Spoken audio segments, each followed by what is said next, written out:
Good morning to you. How are you coping? So much has happened in this last week when we all went into lockdown, apart from the National Health Service staff and other key personnel. Growing numbers have tested positive for coronavirus COVID-19, and sadly the death rate continues to rise steadily. The coronavirus feels rather like a tsunami that keeps building as it rolls across the globe. One wave hits, then another, and another, and another. Each day brings news from across the world of spreading sickness, of rising death totals, with confusion and fear and panic behind them. Nations across the world are adopting increasingly restrictive measures, and the world economy has ground to a halt. People have been told not to travel abroad, and UK citizens living abroad have been told to come home because in a crisis, home is the best place to be. Schools have closed, as have many businesses. People are forbidden to gather in groups of larger than 2, and we've all learned about social distancing and self-isolation. Through it all, the governments of Westminster and Holyrood have taken action to help protect its citizens and to limit the impact of this virus. And how encouraging it has been in this last week to hear of thousands of formal National Health Service staff, doctors, nurses and others who have come back with medical and nursing students to give a hand to the staff overstretched already. And then the news of the vast volunteer army shattering all expectations. People have come to give support both to the health service and to social care. And wasn't it wonderful last Sunday to see an extraordinary amount of creativity by congregations as they sought to offer worship online or to connect with folk remotely. BBC Scotland started what will now be a weekly service. People are showing practical kindness in a host of imaginative ways. Yet the strain and the stress are beginning to tell. National Health Service staff are exhausted. The novelty of being at home has worn off for some children at least, and parents are running out of ideas about how they can entertain or educate their children.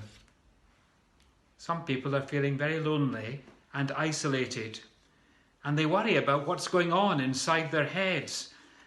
Some have lost their jobs and other their businesses, while the system's struggling to process payments that are needed to support people who can't work, including the self-employed, and to help businesses keep going after this is all over. Sadly, we've heard of some shopkeepers and pharmacists who have received verbal abuse when queues are long and supplies are short. We haven't faced this before, and we're scared. So, does God have a word for us in all of this that we face together? The Gospel reading that many people will focus on today is the story of the raising of Lazarus in John's Gospel, chapter 11. It was an extraordinary miracle. It provoked both faith and opposition, the 7th of 7 miracles that John records in his Gospel on Jesus' journey to Jerusalem and the gathering storm that will be waiting him there and will engulf him on the day we call Good Friday.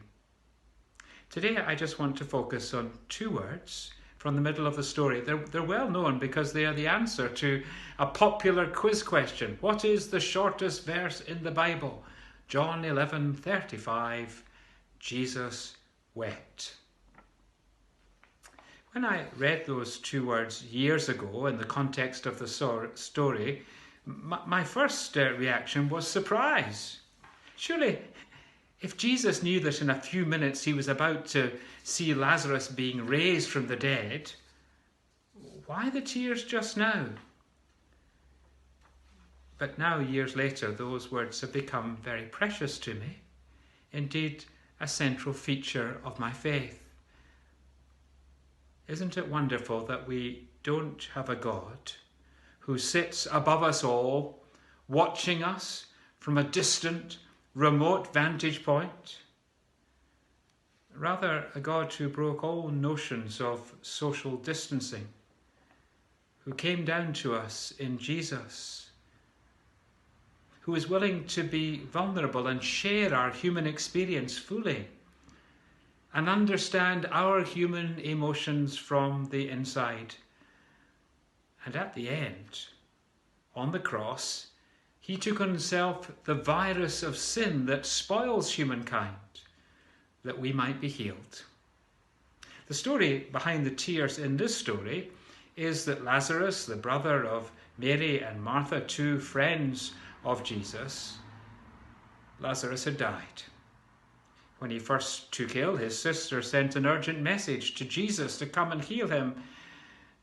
But in fact, by the time Jesus arrived, Lazarus had already been in the tomb for 4 days.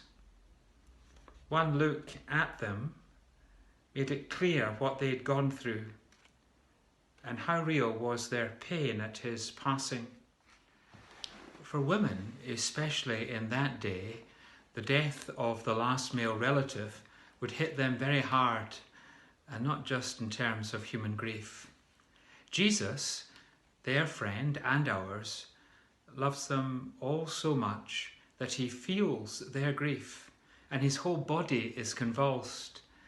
I don't think we even have the strength of it in the version I use when it talks about him being disturbed and deeply moved. It might be better to say he shuddered and was transfixed.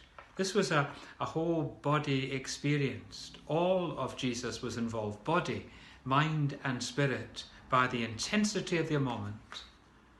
And you know, that's how he feels about us and how he feels with us in this crisis we are facing. He shudders at what is happening. It is then that we read, Jesus wept. So why did he weep? Well, I think he wept because he loved Lazarus and because he felt the pain of death. He saw the grief of Martha and Mary and weeps for all the suffering that death causes in our world. Death is the last enemy, and until it is destroyed, Jesus will weep too. But there is something more here. In John's Gospel at the very beginning, the words "come and see" are used by Jesus to attract potential disciples. Indeed, "come and see" becomes the clarion call to follow Jesus. And now, ironically, just before Jesus wept, these words are used to him by the women. Come and see. And they are a reminder to us that discipleship leads to the tomb, that following Jesus does not protect us from human tragedy or grief or death, but the great difference is we do not, in following Jesus, face these things alone. For he is with us, and he will never leave us, no matter what. And so he goes with them on to the tomb. A physical confirmation, if one was needed, that it was now too late. But with Jesus, of course, it's never too late. Had he not said a few minutes earlier to Martha, "I am the resurrection and the life. He who believes in me will live even though he dies, and whoever lives and believes in me will never die." Do you believe this? Well, now he proves it. And he cries out, "Lazarus, come forth." I like to think if he hadn't said Lazarus, then all the dead and all the graves of the world would have been suddenly emptied. Let me say this to you. We are living through dark and difficult days, and they may well get worse. But I believe with all my heart that God has not abandoned us, that he is here with us, now, today. He is here with the person living by themselves in lockdown with their mind going in a million unhelpful directions. And he is there at the acute bed in the hospital with a loved one when their family are not able to be present. But these things too will pass. For the Christian, as we travel towards Holy Week and Easter Day, we take the pain seriously, but we also do not lose hope. For we follow Jesus, of whom it is said it was impossible for death to keep its hold on him. So hang on to faith. No, better, hold on to Jesus. No, better still, let him hold on to you. God bless you.